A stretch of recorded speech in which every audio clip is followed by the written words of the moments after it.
बिस्मिल्लाहिर्रहमानिर्रहीम। अस्सलाम वालेकुम। मेरा नाम डॉक्टर वकास अहमद है और मैं कंसल्टेंट न्यूरोलॉजिस्ट या न्यूरो फिजिशियन हूँ। आज हम बात करेंगे एक थोड़ा सा मेडिकली हट के लेकिन आम आवाम के लिए एक बड़ा अहम मौजू है।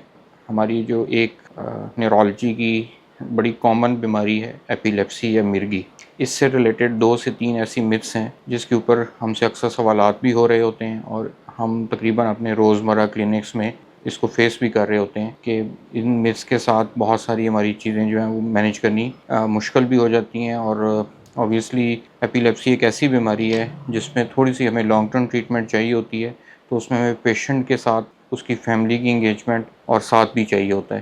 तो इसी पे मैं बात करूँगा। जो एक बड़ी कॉमन मिथ या एक हम तोहम परस्ती एपिलेप्सी के साथ देखते हैं, चूँकि एपिलेप्सी प्राइमरली बुनियादी तौर पे आपकी ब्रेन की इलेक्ट्रिकल एक्टिविटी, अल्लाह ने ब्रेन के अंदर कुछ इलेक्ट्रिकल सर्किट्स रखे हुए हैं जहाँ से डिफरेंट आपका करंट प्रोड्यूस हो रहा होता है और उससे आगे ब्रेन की फंक्शनिंग चल रही होती है, उसकी डिस्टर्बेंस से पैदा होती है। तो बहुत सारे आपके एपिलेप्सी के सिम्टम्स अलामात ऐसी होती हैं जो कि बड़ी एटिपिकल किस्म के behaviour issues, abnormal movements, abnormal gesturing, कुछ देर के लिए गुम हो जाना या इस टाइप की चीज़ों से मिलते जुलते होते हैं। तो बहुत सारे लोगों को इनिशली ये लगता है, ख़ास तौर पे हमारी वो अवाम या पॉपुलेशन जो कि शायद इतनी ज़्यादा पढ़े लिखे नहीं होते, तो उनको लगता है कि ये कोई जादू टोना या कोई जिन का साया, भूत का साया है ऐसे पेशेंट्स के ऊपर। और अक्सर मेरे पास जब पेशेंट्स आते हैं तो वो बहुत दफ़ा बहुत सारे पीर फ़कीर और इधर उधर के लोगों से हो के आ रहे होते हैं और वो काफ़ी कॉम्प्लिकेटेड फेज़ में हमारे पास आते हैं पेचीदा होके। इस हवाले से ज़रूर हम बात करते हैं कि ऐसा कोई मसला नहीं है, ये भी बाकी जैसे जिस्म के हिस्से की बीमारियां हैं उसी तरह दिमाग के एक हिस्से की बीमारी है। और जो आपकी सिम्टम्स होते हैं, अलामात होते हैं, वो डिपेंड करता है कि ब्रेन के किस हिस्से से वो एबनॉर्मल इलेक्ट्रिकल एक्टिविटी जनरेट हो रही है या वहाँ से पैदा हो रही है। मिसाल के तौर पे अगर एक ऐसा हिस्सा मुतासर होगा जिसने आपकी बॉडी की मूवमेंट्स को कंट्रोल करना है तो वहाँ से एबनॉर्मल मूवमेंट्स होंगी। अगर एक ऐसा हिस्सा इन्वॉल्व होगा जहाँ से उसने उसके मिजाज को, बिहेवियर को कंट्रोल करना है तो वो एक एबनॉर्मल बिहेवियर, मिजाज या एबनॉर्मल जेस्चरिंग के साथ पेशेंट आएगा। तो बहुत सारे टाइम हमारे बहुत सारे मिर्गी के मरीज़ जो हैं इनिशली माहिर नफ्सियात के पास चले जाते हैं ये समझ के कि ये कोई नफ्सियाती मसला है, जबकि वो बहुत टाइम जो है वो आपकी न्यूरोलॉजिकल एपिलेप्सी होती है और उसको हम ट्रीट कर सकते होते हैं। दूसरी जो एक कॉमन एसोसिएशन या मिथ समझी जाती है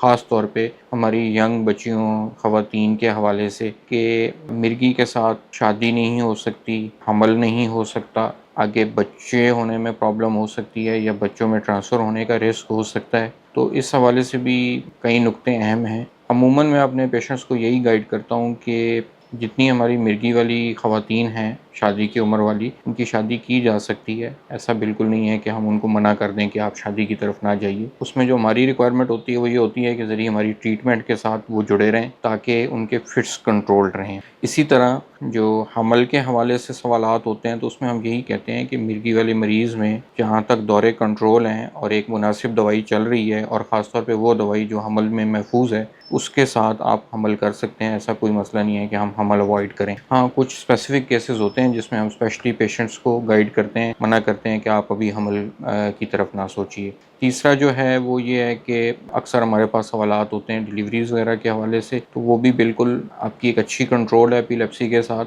तो जो गायनेकोलॉजिस्ट या हमारी लेडी हेल्थ विजिटर या जो भी होते हैं वो ऑन बोर्ड लेके दोनों जो मोड ऑफ डिलीवरी हैं, नॉर्मल डिलीवरी भी और ऑपरेशन के ज़रिए भी आप प्रोसीड कर सकते हैं। बच्चों में जहाँ तक ट्रांसफ़र होने की बात है तो कुछ एपिलेप्सी की इकसाम हैं जो बच्चों में ट्रांसफ़र होने का रिस्क होता है, जिन्हें हम फेमिलियल एपिलेप्सीज़ बोल रहे होते हैं, लेकिन मैनी केसेस में ज़रूरी नहीं है। और ज़रूरी नहीं है कि अगर माँ को मिर्गी का मसला है तो वो बच्चों में लाजमी आएगा, ये बिल्कुल ज़रूरी नहीं है। कुछ केसेस होते हैं तो उसमें हम ऑलरेडी पेशेंट्स को गाइड कर देते होते हैं कि इस हवाले से जो है वो मिर्गी का हो। तो ये एक अहम ज़रूरी चीज़ होती है जिस पे ख़ास तौर पे फ़ीमेल पॉपुलेशन और वो लोग काफ़ी परेशान रह रहे होते हैं। तो उसमें सिर्फ ये है कि आपने कुछ चीज़ों को मैनेज करनी है, तो बेहतर ये है कि किसी अच्छे न्यूरोलॉजिस्ट या जो एपिलेप्सी को डील करते हैं उनके साथ एक फॉलोअप में रहें ताकि वो ये चीज़ें आसानी से मैनेज कर सकें।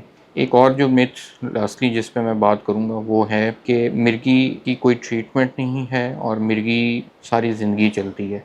کچھ اقسام کو چھوڑ کے مرغی کی کوئی ایسی قسم نہیں ہے سوائے 2-3 کے جو کہ لائف لانگ چلتی ہوں. بہت ساری ہماری اقسام جو ہیں انیشلی ہمارا ٹارگٹ یہی ہوتا ہے کہ ہم ایک دفعہ کنٹرول میں لے آئیں. جو مرغی کے دورے، جھٹکے یا بیہوشی یا جو بھی علامات آ رہی ہیں ایک دفعہ وہ ہمارے کنٹرول میں آ جائیں تو ہم کچھ عرصہ، ہاں ہوتا ضرور ہے جیسے کچھ سالوں تک ہمیں دینی پڑتی ہے دوائی، لیکن بہت ساری ہماری اقسام جو ہیں وہ کافی حد تک قابل علاج ہیں اور اب تو کافی ایڈوانسمنٹ ہوگی، ہمارے پاس کافی ادویات اویلیبل ہوتی ہیں. ہاں کچھ میں ہوتا ہے کہ ہم وہ مریض کو بتا دیتے ہیں کہ یہ والی قسم ایسی ہے کہ اس میں آپ کو لائف لانگ یعنی زندگی کے ساتھ دوائی لینی پڑے گی. ورنہ کچھ میں ہم پھر ٹرائل دیتے ہیں جن میں بار بار ہو رہی ہوتی ہے ٹرائل کے باوجود کہ ہم دوائی کو ختم کر سکیں. ان میں بھی پھر ہم لوگ یہ ریکمینڈ کرتے ہیں کہ آپ کچھ عرصے کے لیے اس کو ٹرائل نہ دیں، کوشش کریں کہ اگر زندگی کے ساتھ ہی چلتی رہے تو زیادہ بہتر ہے. تو یہ چند ایک چیزیں تھیں جو ہم مرغی کے ساتھ فیس کر رہے ہوتے ہیں اور میں چاہ رہا تھا کہ لوگوں تک یہ بات پہنچے. شکریہ.